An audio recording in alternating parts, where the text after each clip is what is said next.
think I was just starting to think about how I could use the experience I'd had before as a GP, really. So I'd done some surgery before, I'd done a whole variety of specialties as a foundation doctor, and I was just thinking about what I could draw from that would be useful as a GP. I had a look at the curriculum which is available and just tried to get a feel for what I was going to need to learn over the next year or two. I think that probably the most useful thing you can do is just start to think about consultation skills before you go into general practice, because it's so different to anything that you've done before. And I think the knowledge, you will just acquire the knowledge really, you'll absorb it naturally over the course of your time as a trainee, but I think just starting to get a feel for some consultation skills would be useful.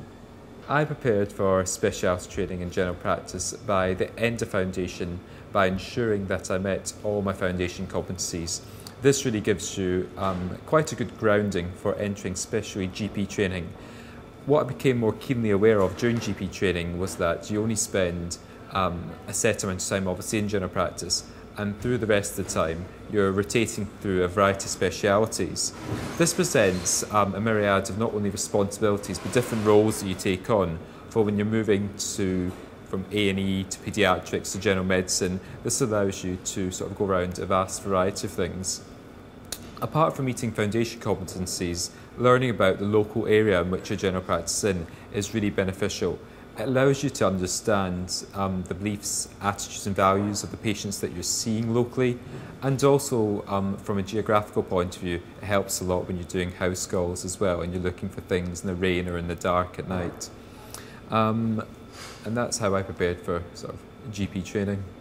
I've always wanted to become a GP, and when I was thinking about applying for general practice, doing my foundation programme, I realised I didn't have a GP job. So what I did was I got in touch with my GP tutor from medical school and spent 2 days shadowing him, and that just reinforced that I did like GP and would definitely want to do it, and it gave me a better idea. So it's not a hindrance if you haven't got, if you have got foundation GP post, it's brilliant, but if you haven't, then there's other ways where you can get the experience and make sure you really want to do GP and then go for it and apply for it. Well, I think I prepared for my specialty training during my F2, I suppose, when I was doing some general practice anyway, and that put me in good stead for starting specialty training in general practice. But I think also looking at information about being a GP registrar, there's lots of books out there you can get about primary care and the things that link in with the curriculum, so you know what the curriculum is going to be before you start. So there's all sorts of things you can do. I don't think anything fully prepares you for your first day. It's always going to be an exciting new time.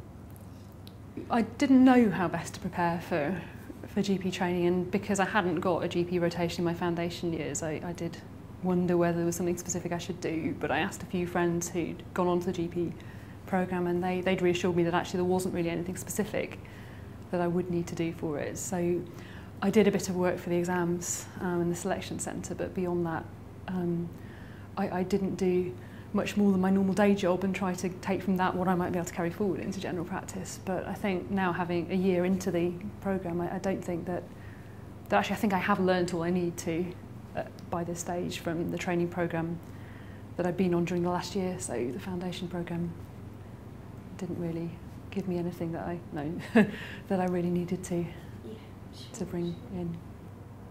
In preparation for starting my GP training, I didn't really do much actually. I didn't do a GP rotation as an F1 or 2, but just got on with the job really, hit the ground running and just took the hospital placements as they came, learnt as much as I could from them. And then when I got to practice, to primary care, it was really just fitting in with the team and putting into practice everything I'd taken from all the hospital placements. I actually saw it as an advantage that I'd had another 4 months doing a different speciality that I'd be able to take into my primary care placements and utilise those extra skills that I wouldn't have had. I would have missed out on ENT or psychiatry if I'd had to have GP anyway. And I'm going to be a GP for the rest of my life, but now I've got those skills from those jobs going forward. So.